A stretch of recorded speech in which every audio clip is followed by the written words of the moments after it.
China flattened 700 mountains for this insane mega project. A long time ago, an old Chinese peasant named Yu Gong decided to move two inconveniently located mountains away from blocking the entrance to his home. Legend has it he struggled terribly, but ultimately succeeded, hence the Chinese idiom, Yu Gong moves the mountains. Where there's a will, there's a way. Now, Chinese developers are putting old Yu to shame. This is the city of Lanzhou, 600 miles southwest of Beijing, and home to 3.6 million people alongside the silty Yellow River. Emerging from the mountains, the World Health Organization already named it the city with the worst air pollution in China. And now, China is spending $3.5 billion to flatten 700 mountains, making room for a brand new city. Yes, of course. This city is so dirty. Let's make it bigger! Scientists are shocked, and the project has been heavily debated. Is this even possible? Why are they doing this? In this video, we will look for the answers. Could this be the beginning of the greatest mega project ever? Or will it become a billion-dollar construction mistake that will eventually be abandoned? Let's find out. So, grab a pile of pillows and join us on a mind-blowing journey. Urbanization in China. During the middle of the 1950s, urbanization in China began to pick up steam as the government aimed to spur industrial development and transform the nation. It resulted in the fast development of new cities that were mostly centered around areas rich in manufacturing and mining. The country's economic and social landscape went through a period of substantial change throughout this time period. As a result of the rise of industrialization, a large number of people from rural areas moved to metropolitan areas in search of better career possibilities and higher overall living standards. By 2018, over half of China's population had settled in cities. Despite being included in the Regional Development Plan, Lanzhou did not experience the same level of economic growth as other regions that have been transformed by the Regional Development Strategy. One of the reasons for this is the city's limited land availability due to its steep valley surroundings along the Yellow River, hampering the overall development of the area. So, Chinese developers were literally planning to move mountains to ensure the construction of their next big project. Where once there were 700 mountains and no water, they planned this megalopolis. The Lanzhou New Area, as it was called, would open up an astonishing 500 square miles of land, 50 miles from the city.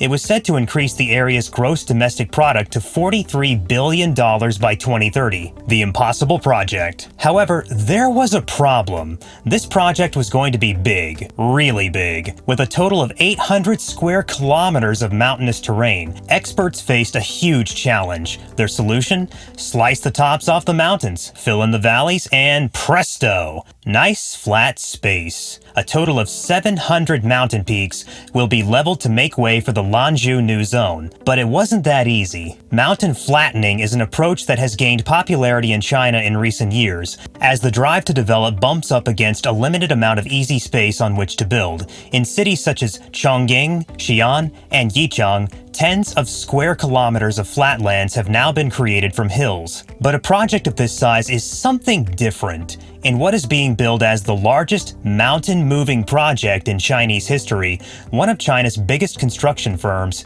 China Pacific Construction Group, was hired to spend $2.8 billion to flatten the 700 mountains. The plan evoked a lot of skepticism. Although the project was approved by China's State Council and would bump up the region's gross domestic product, there were considerable concerns surrounding the Lanzhou New Area's construction. The city of Lanzhou already has the worst pollution in China, and water scarcity could become even more of an issue in the extremely arid region. Liu Fuyuan, a former high-level official at the country's National Development and Reform Commission, stated that the project was unsuitable because Lanzhou is frequently listed as among China's most chronically water-scarce municipalities. The most important thing is to gather people in places where there is water, he said. Others also pointed to the financial risk of building a new city in the middle of the desert. All this investment needs to be paid back with residential land revenue, and I don't see much on returns in these kinds of cities, said Tao Ran, an economics professor at Renmin University in Beijing. If you have a booming real estate market, it might work, but it seems to me that real estate in China is very, very risky. And on top of that, there was this example of mountain flattening in the 1970s in the US, where the government tried to flatten 500 mountains for mining purposes.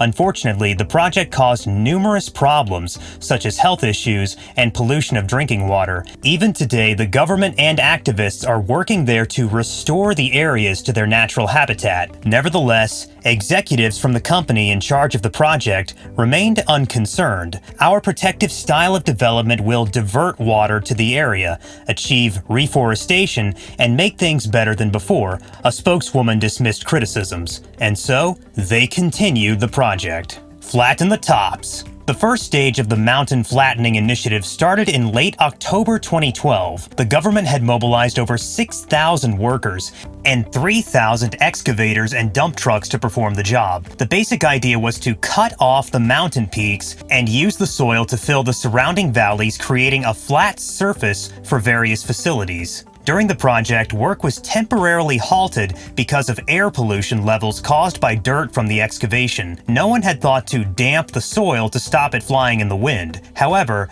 they continued to work. It displays the nation's constant dedication to pushing the boundaries of infrastructure and engineering. As a result of its difficult topography, Lanzhou has had to maximize the potential of its constrained valley setting. Because of this, the city skyline is dominated by skyscrapers and other high-rise structures. To ensure that the city's rising infrastructure and populace can coexist, innovative architectural designs and engineering solutions are used to optimize land use. Lanzhou has prioritized sustainable urban development for the preservation of natural landscapes and green spaces.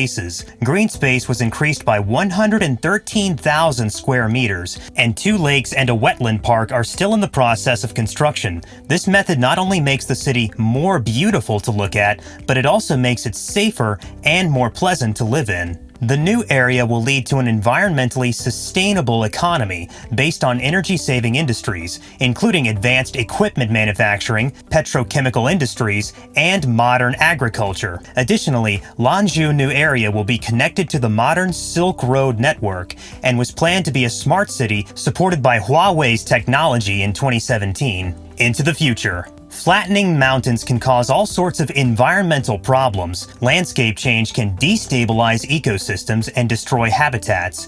As development continues, the Chinese government must establish sustainable policies and prevent environmental problems. This massive construction zone shows China's commitment to rapid economic growth while balancing environmental protection. A recent study in Lanzhou provides new insights into oxygen and energy consumption, pollutant emissions, and urban atmospheric transport processes. In the longer term, it hopes to promote a major science project on urban respiration and evoke a global effort to find solutions. Lanzhou is one example of many in China and shows the enormous demand for new housing. The area's GDP registered a growth of over 15% for 5 consecutive years. By 2030, China's cities will be home to 1 billion people, or 1 in every 8 people on Earth. China will surpass the United States and cement its position as the world's largest economy if it urbanizes its once agrarian population successfully. Though construction of the area is not yet complete, it has already attracted many investors and is anticipated to have the infrastructure fully built by 2030. Lanzhou new area's proximity to the airport, the high-speed rail link, combined with the massive investment going into the Belt and Road Initiative, China's global infrastructure development strategy, means this is an investment in the future, even if China has to move mountains to do it. So, are you curious about other breathtaking mega projects like this other amazing project? Check out our deep dive where we'll show you all about it and why it will have an enormous impact on all of us. You don't want to miss this one. Thanks for watching. Please like and subscribe. Let us know in the comments which project you like the most.